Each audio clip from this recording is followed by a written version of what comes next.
Test, test, test. I'll edit this in post. Don't worry about it. I'm not worried about a thing. Welcome, everybody. We're back. Let me make sure we're back, and we'll start all over again. Yes, we are live here at Thompson Park Zoo. Well, let me start out by going to my handy-dandy notes. All right. So what I'd like to do is I'd like to start out by introducing everybody. Hi, Linda. Hi. You're back. I am indeed. You did come back, and I'm impressed. I thought we scared you. No way. No? Well, that's good because I'm glad you're back because it was awesome. Yeah, Linda, of course, is a PBS writer. That's where we met, and we did a couple projects together. Yep. And we became friends. So then you came out to the park. That's where we actually met. Right. And we were doing a project with PBS there. And you took some tours. I did. You did? I even sat in the chair. I keep wanting to call it the timeout chair. I don't know what that says about me, but What we're talking about is, well, first let me introduce myself. My name is James. I'm an investigator by trade. I got interested in the paranormal investigations about 10 years ago. I joined groups, learned the trades, and all this good stuff. Little time in, for about a year, I found out that the group thing wasn't really for me. So then after that, I left the group and decided that I was going to go out on my own. And I had a very, very hard time finding places just to go and investigate.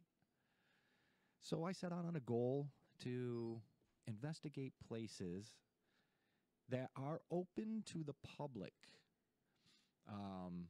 They're places where anybody can go, anybody can come to do paranormal work, whatever you want to do. Then afterwards, if you want to go in after hours, you could join me and we would actually conduct investigations. So I stumbled across Sylvan Beach Amusement Park. I got a job there. I heard that the Yesterday's Royale, which is a bar there, unfortunately it's condemned now. I got a job as a bouncer there. And while working as a bouncer, I noticed that they were advertising for a ghost tour / dinner. And this was around 2013, around the time the Ghost Hunters came and did their episode called Screen Park. So after that, I, of course, started working as a bouncer. I saw they were hiring, and I'm thinking, man, I could work in a haunted location. Oh, yeah, that's me. So I applied for the job. I got it. Then I noticed they were advertising for a tour / dinner, a ghost tour / dinner. And I inquired about it, and they told me that they were looking for a host. I was like, hey, wow. I got something. I got all the equipment. I've been doing this now for a few years. Let me throw some video cameras up there and, up around the Yesterday's Royale to see what I get. Well, I got some stuff. It didn't give me exactly what I was looking for then, but it always kept me interested. So I thought of a way that I could invite people along to do the investigation with me. And I created Park After Dark ghost tours. And I'm thinking, okay, now what's a good name for people coming to take the ghost tours? It's an amusement park. Absolutely nothing evil's been reported there. So we're actually going to be hunting friendly ghosts. So Casper cops were born. And the park hated it. They hated it. And I'm like, nope, we are the Casper cops. Well, can't you be serious? And I'm like, I am serious. This is going to be a professional investigation, a real investigation. We're actually going to go for a ghost hunt, only we're going to be Casper cops. So they agreed, and lo and behold, I've been doing it now for 5 years now, and the activity was amazing. That's another show. So that brings us to here. The PBS shot a movie, or what would you call it, documentary? Yeah, Docudrama. It started out as a docudrama, yeah. A docudrama. And they did it at the park. Well, they decided to put it on hold for a year, but yet they wanted to, they invited me to do a couple more parts, or a couple parts. And originally I was supposed to be a vortex expert. So I'm like, sure, I'll be a vortex expert. Yeah. What's a vortex? I got that text. Yeah. Immediately I'm like, so I come walking in. I started researching it, so I'm like, all right, if I'm going to be a vortex expert, I better know a little bit about a vortex. So I started researching it, and lo and behold, one popped up here on the haunted history trails up in Watertown, New York. So I'm like, all right, maybe I can actually just go to one. So I drove up here one day and was looking around. I'm like, I don't even know what I'm looking for. So I came across the zoo. So I'm like, all right, I want to go and see what's going on. So I go walking in the zoo, and I don't know who was. She's not here. But I go walking in, and she's like, oh, just one? And I'm like, actually, maybe not. I'm not here for the zoo. I'm like, you familiar with a vortex around here? And she looks at me like, what the? Luckily, somebody else who's not here, she heard me she was back here or something. She comes running out. Oh, yeah, it's right over here around the corner. I'm like, oh, okay, well, that's great. I'm like, well, what am I looking for? And she's like, there's a sign. And I'm like, oh, there's a sign right there that says vortex. Oh, all right. So I'm like thinking, I'm like, hey, well, just out of curiosity, since you're right next to the vortex, is there any paranormal activity going on here? And she's like, all the time. And I'm like, hey, all right, now we're getting somewhere. So I started talking to her, left her my card and stuff, and she's like, yeah, we're going to have a meeting on it. And so a couple days went by, I didn't hear anything. So I came back. I'm like, hey. So she's like, look, we're talking about it, and we're going to have a meeting about it, and we'll get back to you. I'm like, okay. Well, I didn't hear anything, so I came back. And by this time, I think the restraining order was in the process. But anyway, finally, I got contacted by Leanne. Haley. I'm sorry. And she's like, hey, yeah, we'll give it a shot. And I'm like, okay. So we set up a date for the 27th, and it sold out. Sold out like that. And I'm like really impressed. I'm like, thank you, my fellow Casper cops. You are awesome. So you then called me back. I'm like, hey, let's set another day. And I'm like, hey, I'm all for it. So this is the first ever anybody has investigated it. And I am glad that we have a returning person coming here. She's here now, so.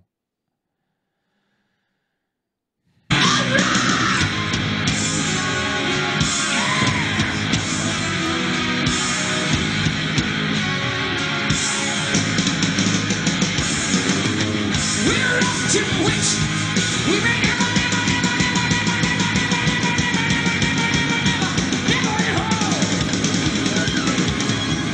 How are you, Leslie? James, I'm good. How are you? I'm good. That's Ronnie James Dio, by the way, because we're off to the witch, and we may never come home. So, lady Leslie, why don't you tell us about yourself? You've been with me for a couple months now. Yeah, we actually met last year. Yeah, and we did this a few times at the park. You gotta talk into that microphone. Oh, sorry. Yeah, it was 2 years ago. 2 years ago, yeah. I ran into your husband, Dave. Yep. And he's like, hey, my wife's into this type of stuff. And I'm like, okay, yeah. And so we hooked up. So she has been my lovely witch for the entire what do you call it? Journey. Yes. The journey. So now, if anybody would like to go and see all the evidence and stuff that I have posted, feel free. It's right here on my Facebook channel, all the video. Like I said, we are going to be investigating this area here, the zoo. We are the first to investigate. So we are going to start getting into some history here. Anybody? Leslie, go ahead. Here, talk right into that microphone. Now, Leslie, when was this built? Or actually founded? The zoo itself was Can you put that up? founded in the 1920s. John C. Thompson, who was an executive of New York Air Brake, took many years and bought up a bunch of farmland that he then gave to the city of Watertown. He did that in 1916 is when it was finalized. In 1917, the city of Watertown actually accepted the donation of land. And it wasn't until 1924 that it became known that John C. Thompson was the anonymous donor. In 1920, a group of school kids came together and started the Thompson Park Zoo Club, where they raised money to open a zoo. And the first animal was Bucko the bear, and he was brought in 1921. Really? Yes. Yeah, we're going to get to the bear stuff. Yes. Thank you, Linda. You're welcome. Just the bare facts. Just the bare facts. That's all we want. Very happy for those. You've been hanging on to that gem all day, haven't you? I've been waiting for it. I know. There it is. Oh, that was good. So go ahead. So from there, the zoo really focused on indigenous animals to New York State. So we had deer, bear, things of that sort. The zoo went through a rocky period, or several rocky periods. In the 70s, they turned to more exotic animals, so lions, monkeys, things of that sort. In the 80s was a huge decline. And then in 1991, the Thompson Park Conservancy formed and actually took over the zoo from the city. And we have been trying to fulfill the mission of a native to New York zoo ever since. Well, that's interesting. So, do you know of any? Well, we do know. Do you have any tragedies up until 1930 when we? We do. We have Okay. Actually two tragedies in the 1930s, early to mid 1930s. There was a park worker who was a zookeeper who was mauled to death by a bear. Yes. Yes. And then there was a teenager who lived in the superintendent's house, which is now the curator's house, who passed away from a stroke. Really? Yes. Okay. And is that all you know of, or so far, or? That is all that we have proof of, yes. Okay. Yeah, because we found the proof of the zookeeper. Yes. And let me tell you, they don't write articles like that anymore. No, that was an amazing article. That was, I mean. I would love that type of honesty from the media nowadays. Honesty. Yes. Just to let you know what it was, we should read that article. Does anybody have it quick? I can pull it up right quick. Yeah, I mean, you do not see articles. I mean, it gets so graphic that it's like, Oh, excuse me. Oh, all right. You want me to read it? Have you got it? Okay. Go ahead. You want to read it? All right. It says, enraged female bear kills keeper at the zoo. And this post was actually, it was dated, I believe, June 6, 1930. Yeah. So it says, attacked by a bear, a huge 300-pound black bear in the park zoo at Watertown earlier Monday morning. Ernest E. Joyce was almost in. This is weird. Almost immediately killed when the. Oh, you got an incoming call. It kind of. Oh, it's one of the staff members. All right. Where was I? Instantly killed when he entered the bear cage to wash it out. Mr. Joy was in charge of the park zoo. The bear apparently attacked Mr. Joy from behind. This is where it starts getting good. And then it fastened her claws in his neck and severing his jugular vein. Yeah. I wonder if he started bleeding. But anyways, where was I? Severing his jugular veins. Then the animal dragged the dying man into the bear cave. A city employee, Joseph Ring, on his way to work at the reservoir. Is there a reservoir around here? It used to be. Was on his way to the reservoir and saw a foot of a man out of the bear's den, out of the cave. He sounded the alarm and notified George H. Brannan, superintendent of the park. A shotgun was produced. And Arthur Phillips, a city employee, shot at the bear twice, hitting him in the head once. The bear, badly wounded, retreated to the far end of the cave. Mr. Burton entered the cave and brought out the dying zookeeper. The bear tore practically all of his clothes off. No, they don't write them like that anymore. But anyways, that now is the bear's den still in the original spot? It is, but that is now the mountain lion exhibit. Okay, so the mountain lion is now in the bear, Yes, and the bear is in the other area.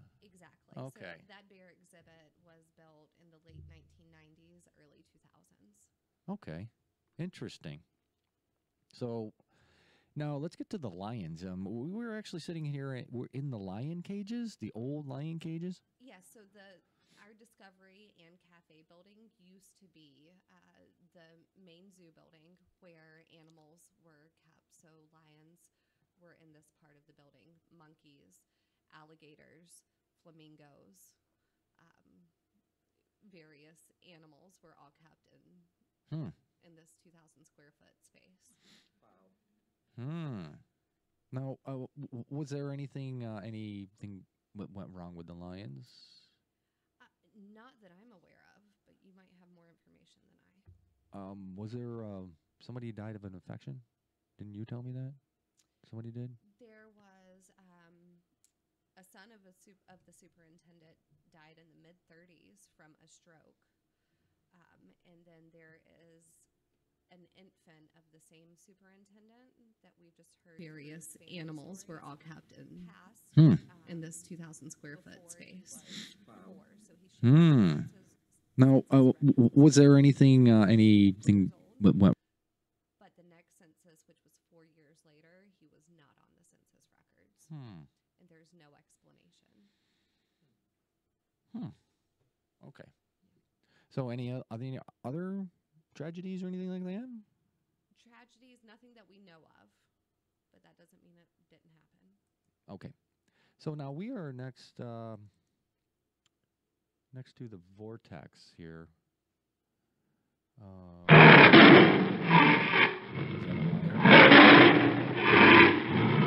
I totally forgot to play my sound effect when we were talking about the lion, so I'm like, you know what? I'm going to play it anyways.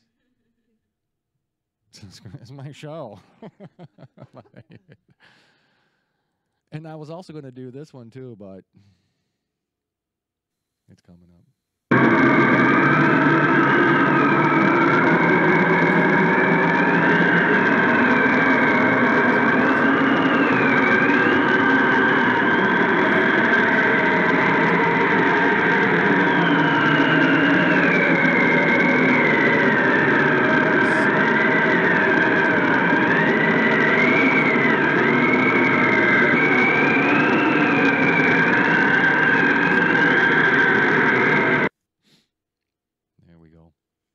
So yeah, we're gonna actually start the investigation. No one has ever investigated this area before, so there are some claims.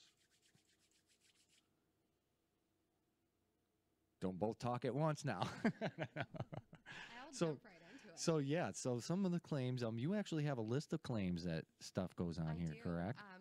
Two big things that happened this year. We have a single staff member who works in the guest services building that when she's alone, she hears a man's voice say hello. Hmm.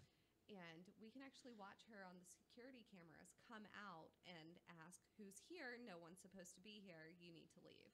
Hmm. It's weird, but she's actually coming tonight. She's open. Oh, there she is. I knew it was That her would by be the look on her. her face. She's like, no, that really happened. Come on. You want to come up here and get in on this? No? No? All right. You're going to be hiding in the corner waving. Okay. At the beginning of this season, we have a set of keys that we leave in our basement. A staff member went down to get the set of keys. They weren't there. When they were there just a few hours before that, no other staff member had been in the basement. Couldn't explain where they had disappeared to. So we looked for 3 days for these keys. The 4th day, we walked in first thing in the morning, and they were sitting on our cafe counter. I went back and checked security cameras. No one moved them. They just automatically appeared. Hmm. Like from second to second, they weren't there to they were there. You can see them actually on the. Yes. That's awesome. Talking in that microphone there. Yes, dear. Yeah. So- And then I've reached out to other people who have had experiences here. Well, over let the me. years. That is interesting because at the park, I think we have a little girl, a little, if you want to call her a spirit girl, and she loves messing with us. And she can actually manipulate objects like such as quarters. Mhm. She can throw bouncy balls. You were there for that mountain. In the arcade, I am personally convinced that not only does she understand me, but she loves to mess with me because she does totally different things than what I ask her to do. The total opposite thing than what I ask her to do. Now, when I first started investigating the park, I was a big skeptic. I got sick and tired of arguing with group members that no, it's not paranormal. It could be this, could be that. You know, I want to bring you paranormal beyond any reasonable doubt. Usually, I like to produce video. So, like they said, the yesterday's Royale always kept me interested. But when that was condemned, I went out into the park. And the first night in the park, we had coin activity, quarters. And I was still a skeptic until I witnessed it 3 times, and boy, did they showed me.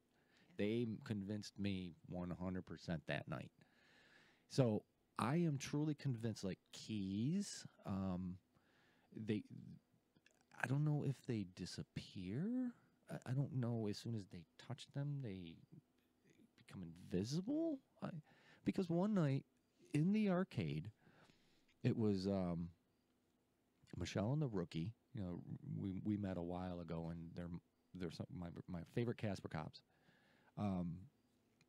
We were in there, and we could just literally hear change jingling in somebody's pocket, and that went on for a while. So when I first start investigating that area, I take 2 quarters and throw them up on a table. Now, at one point, when I knew she was there, I grabbed one of the quarters off of the table, put it in my hand, and I'm like, hey, come on, take it. Come on, please. I'll beg. I don't care. Well, nothing happened with that quarter. So the camera battery was going dead. Junior, who is my son, he usually does my camera. He was there, and he was totally freaking out. He was freaking. But so the battery was going dead. I turned down all the lights, walked back to get my second quarter, and it's gone. Now, those are the 2 quarters that I feel that the ghost actually threw. So those quarters mean something to me. They're just not regular quarters, and I still have them to the day, and I don't bring them anymore because of that incident, because they can just disappear. So I walked over and to retrieve my second quarter, and it's gone. And there was only me, Junior, his girlfriend was there at the time, and the mother and daughter, Michelle, and the rookie, Abigail. So I'm like, I know they didn't take it. I'm like, hey, anybody take this quarter?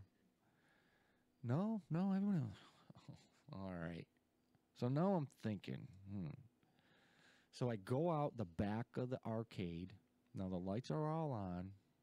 I retrieve my second battery from my car, go walking back into the arcade. The very first step I go in, I feel something on my left foot, and I look down. Now, the lights are all on and stuff.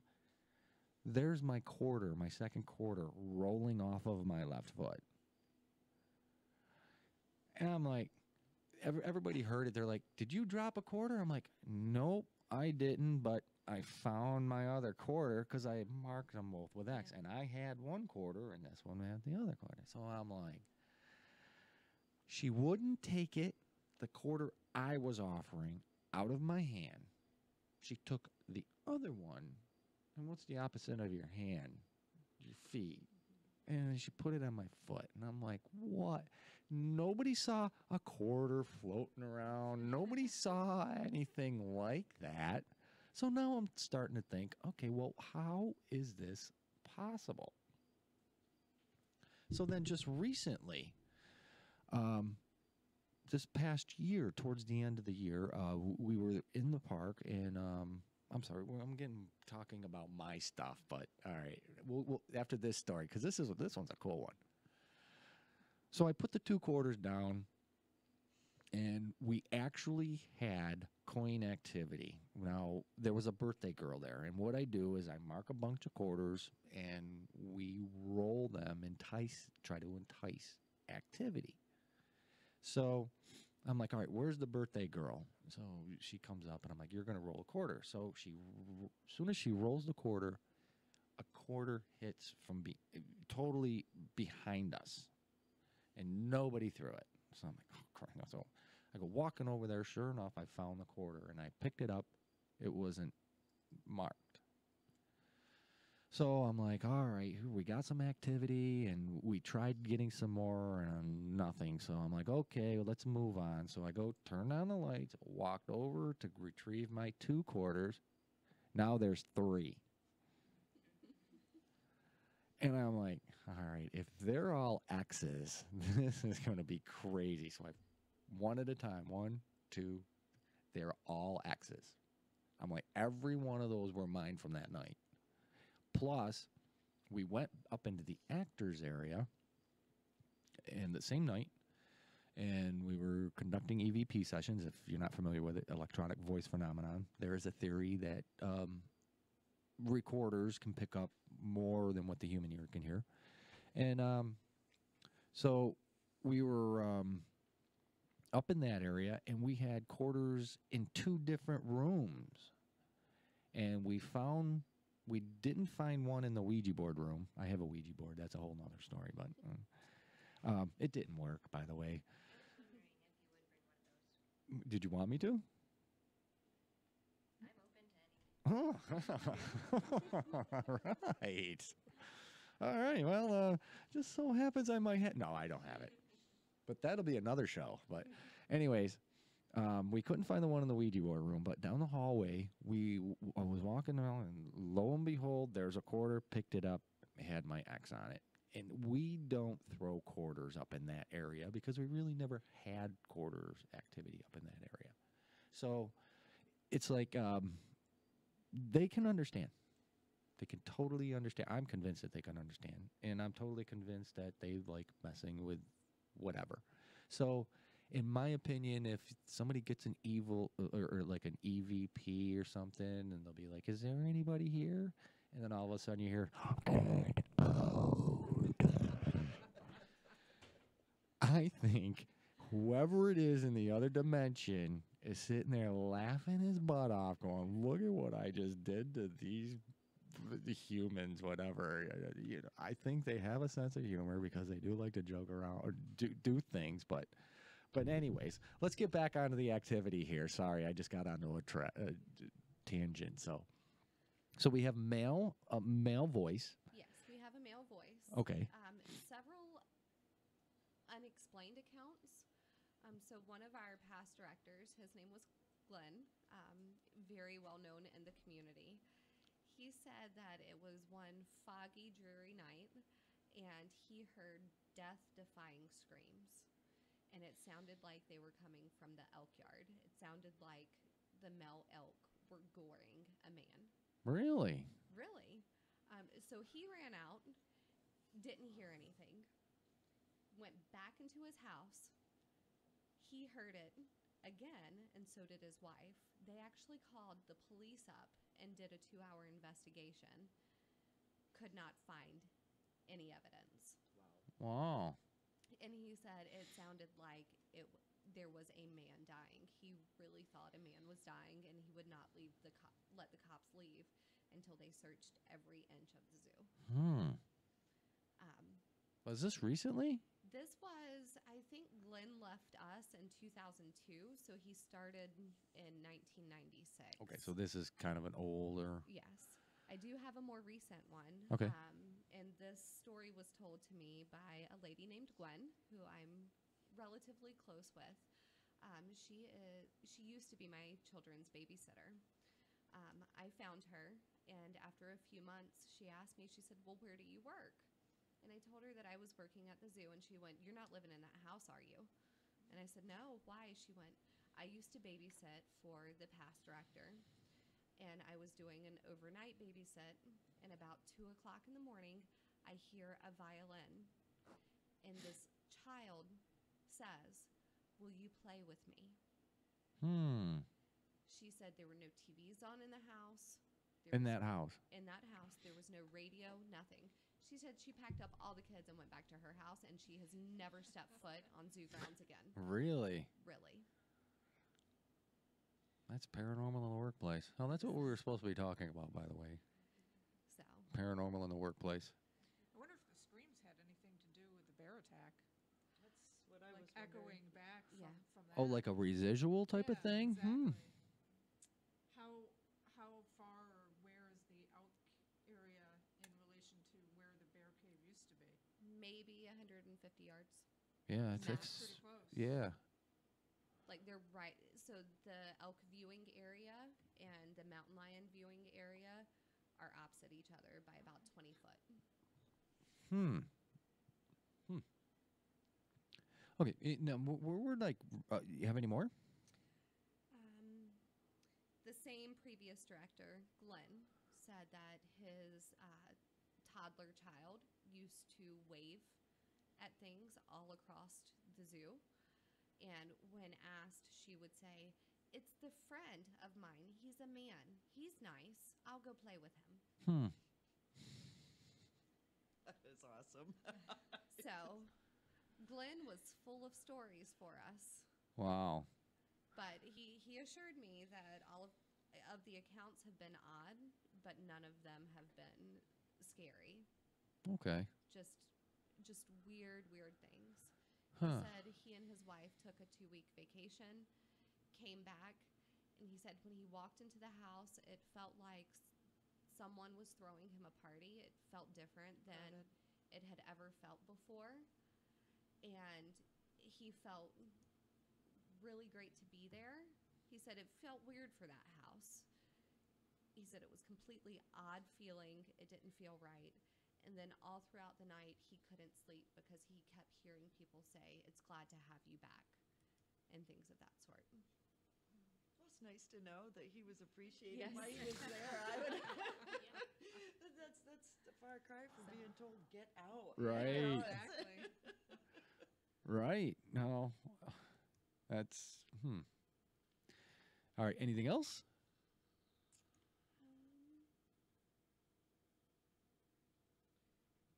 And a different person, a different director, had unexplainable faint music.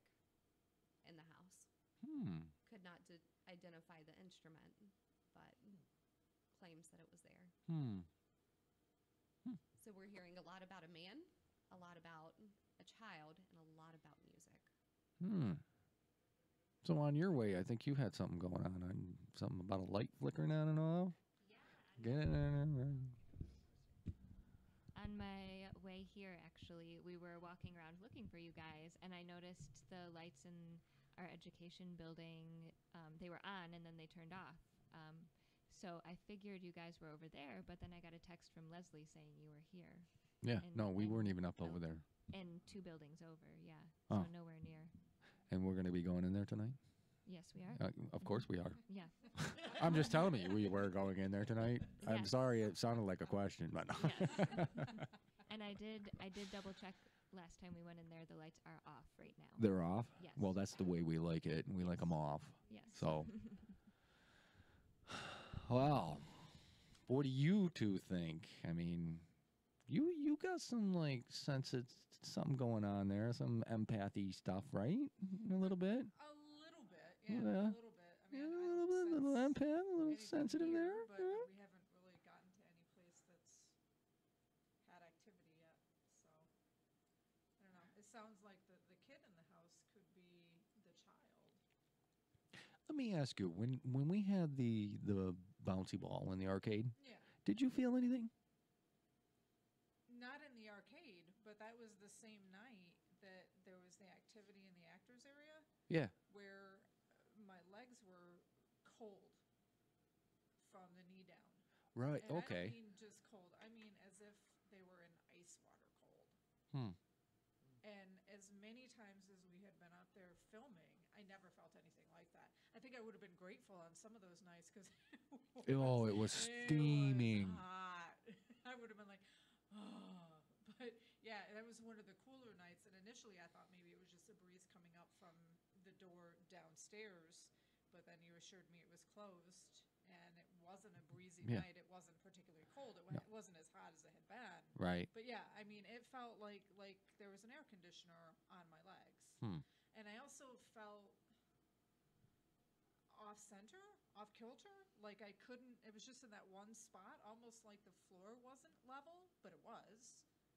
And just like almost like a quick vertigo. Hmm. Yeah, it was really, really strange. Kind of off putting. I mean, not really super scary, but nothing, not an experience I would like to repeat either. Right. Right. I hear ya. But it didn't seem threatening, so there's that. Yeah, I've never come across anything evil. In fact, my motto is the unknown isn't evil, just misunderstood. And I know you hate that. I do. So she makes me carry around rocks. I do. Mm-hmm. Rocks with And you meanings. carry them, I don't do. you? I said I would. Anytime I do an investigation, I gotta carry around these rocks. So if you see my pants kind of leaning one way because it's like loads of rocks and stuff, but no. Okay, then. Well, that brings me to we're gonna 46 minutes. All right, time's flying. But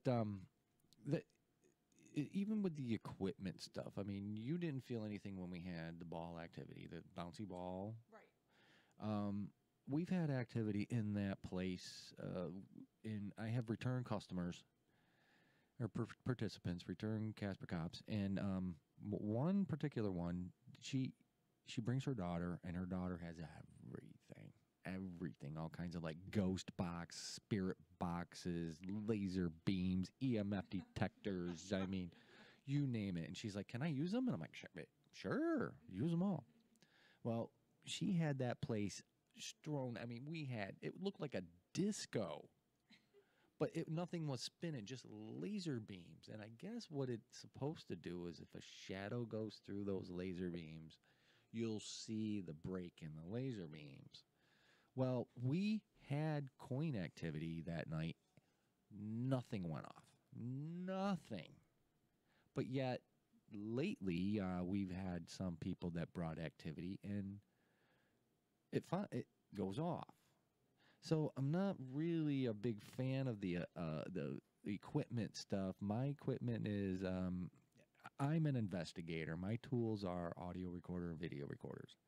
What I do is I try to go into court and prove my case beyond a reasonable doubt in a court of law. And I do this by my professional testimony and also submitting my video, audio, any evidence that I have, physical evidence. I don't go into court saying, Your Honor, this person is guilty because I felt this or that. I go into court saying, Your Honor, this person did this and that, and here's the video to prove it. That part of my professional job I bring into my hobby. As far as like K2 meters and EMF detectors, I'm not an electrician. I don't know that much about it, and I wouldn't be able to testify as an expert with that. So if I'm out investigating and it goes off, it really doesn't mean anything to me because yeah, there's something just made it go off, and it really doesn't happen enough paranormally or during the paranormal investigation to say, yeah, that's a ghost. So as far as any equipment and stuff, I truly don't believe, as of right now, there's nothing proven out there that will tell you, yes, there's definitely a ghost there. What I am going to tell you is there's something out there. And if you're, I guess maybe if you're open-minded enough, if you're you want it enough, they'll let you know that they're there. Like I was there at the park for a whole year before I was totally 100% convinced that that park was haunted beyond a reasonable doubt. And I truly believe that that whole year was a courting process. I would, I would always be the one saying, I'll go upstairs because nobody was allowed upstairs in the yesterday's Royale. And I would go upstairs and I would talk to them just like I'm talking to myself because people would probably think I was crazy at the beginning.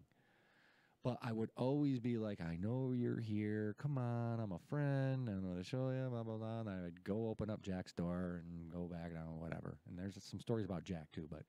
But the very next year, again, I think they trusted me. They were there. They knew I was going to be there. They knew I was falling in love with the place just like they loved the place. I mean, they must love the place because they're roaming the place. So that's my opinion on paranormal. Have you ever had any like concrete paranormal experiences? Like weird stuff? Here or otherwise? Anywhere? I have not, No? but I also don't put myself in that position. Okay. We'll change that. Now that I know that, you're going into the cellar alone for a little while with nothing but a camera, no lights. Come on. I need Tom. Who? Tom. Tom. He's my protector. Okay. You got to... He's also Amanda's protector tonight, too, so. All right. Do you need a protector, Tom? You're good? All right. Because I'll protect you. So, all right, what we're going to do, okay, this place, let me touch on this real quick. This place is like right next to the Vortex. Vortex is part of the Haunted History Trail. Apparently, I know a little bit about a Vortex. It's supposedly a portal to something. Anybody? Location. Yeah. Well, You're no, supposed to be actually. the Vortexpert. Let me turn to my Vortexpert tease.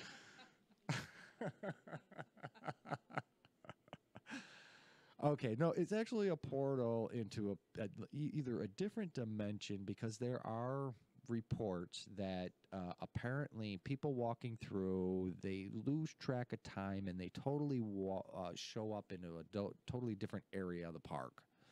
I also talked to the Vortex expert that actually did play the part, who was actually a Vortex expert. He claims that he sees lights here. He claims that this whole place is built on granite. And he also claims prior to the zoo here, there was a big pet cemetery up here. Do you know anything about that? It was not Can you? There was a period Point of it. time where the zoo was not operating, but the county pound was. And that took place in our administration building. They would euthanize animals when necessary Okay. and actually bury them on zoo grounds. Oh, up here around this area? Yes, Hmm. I'm well aware of where that area is. Oh, are you? Yes. Okay, we'll have to take us there tonight. Yes. Yeah. So, all right. Okay. Well, we had 3 watchers. I guess because we're on a different totally feed, everybody's probably just watching. I'm such an idiot. Yeah. But anyways, all right. So what we are going to do is, we got upcoming things. We're going to wrap this up now because we've actually been on for over 50 minutes. Almost the power hour is almost done. We have some events coming up. We have our PBS special coming up. Linda, you want to know that one? Yeah, there's a free screening at the Louville Town Hall Theater on the 19th at 7 o'clock. And actually, James, you and I are going to be part of a panel immediately following the screening of that. Oh, following it? I thought I was going to be there in Yes. front of it. So, No, I think it's after the movie. oh, okay. Yep. And then there's also a free screening on the 28th at the Black River Drive-In, but there will be no panel that night. I mean, it's a drive-in. Right. But, yeah. So what am I going to have to go up there in front of the stage and talk to everybody? What I guess mean, what is so. they're going to they're going to ask me questions? Yeah, I think it's you and me and the director, producer, and one of the actors. I think just talking about behind the scenes stuff and some of the process that we went through and Okay. Well, I'll give you guys a treat here, okay? This is my award-winning line. All right? This is going to be get me what is an Emmy? Or Grammy? No, Grammy is singing. Emmy is for Emmy. Emmy is know. for TV. So Right, Emmy. Yeah. Yeah. Yeah. Yeah. So I got to get into character. Hang on. Don't make me laugh. All right, ready? She's been dead for over 10 years. Thank you, everybody. Thank you. That's going to win me the awards, whatever. All right. So that is coming out on the 19th. That's the first free screening. Yeah. I think In it is on Louville. PBS on the 23rd and the 31st. And that's in Louville at the Louville Town Hall Theater. Yes. Yep. And it's called Folklore and Frost. Folklore. Haunted Happenings. Haunted Happenings. Now, when we met there, I ended up wasn't the vortex expert, so all that knowledge was just useless to me until now. Okay, yeah. So my part was actually at the Herbert House, Hiram Hubbard. Yep, Hiram Hubbard House in Champion. Hyman Hubbard House, and it's in Carthage, just Champion. So I started talking to the woman there, and she is real excited because she would like me to come and do an event there. And I'm like, this would be awesome. So I'm actually going to speak there for their board meeting. I'm going to be a guest speaker, and they're all real excited. And I'm hoping to do another Casper Cop Power Hour there afterwards and fill everybody in on some dates. Maybe we'll lock down some dates there. And again, all the proceeds will go to that house. It's an awesome house.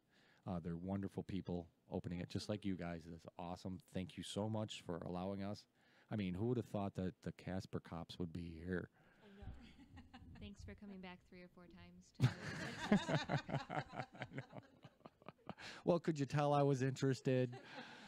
But all right, so let me get that music back on. Where is good old Ben sounds? By the way, it's called Creepy. It's a fitting name. Yeah, that's my It's a fitting name. it's my official name. Why isn't it coming up? Yeah, nothing's going right today.